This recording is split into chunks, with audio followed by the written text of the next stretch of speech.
Welcome to the Slop Temple. We pray this video helps. In this video, I will explain how to take Ashwagandha and Shilajit together step by step. Start by confirming product quality and doses on labels, wash hands, and use a consistent routine. Prioritize standardized extracts when possible, and begin at lower doses to monitor tolerance.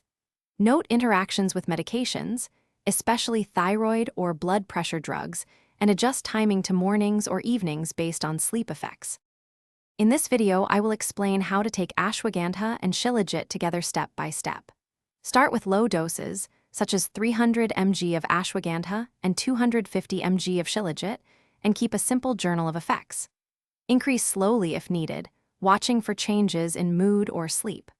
Always follow product labels and consult your clinician before raising doses, especially if you take thyroid or blood pressure medications.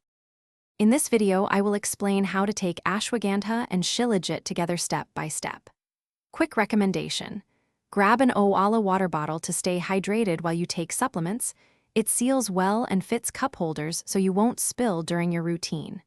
If you are finding this video helpful, please subscribe and like, and check the description for the link and other deals. Now let's get back to the video. In this video, I will explain how to take Ashwagandha and Shilajit together step by step. Prefer taking Ashwagandha after a meal if you notice stomach upset, and take Shilajit with warm water or milk for better absorption. If combining, space them by 10 to 30 minutes to reduce any stomach sensitivity. Track timing and meals to identify the best routine for your energy and sleep patterns. Thanks for watching. Consider subscribing if we helped you.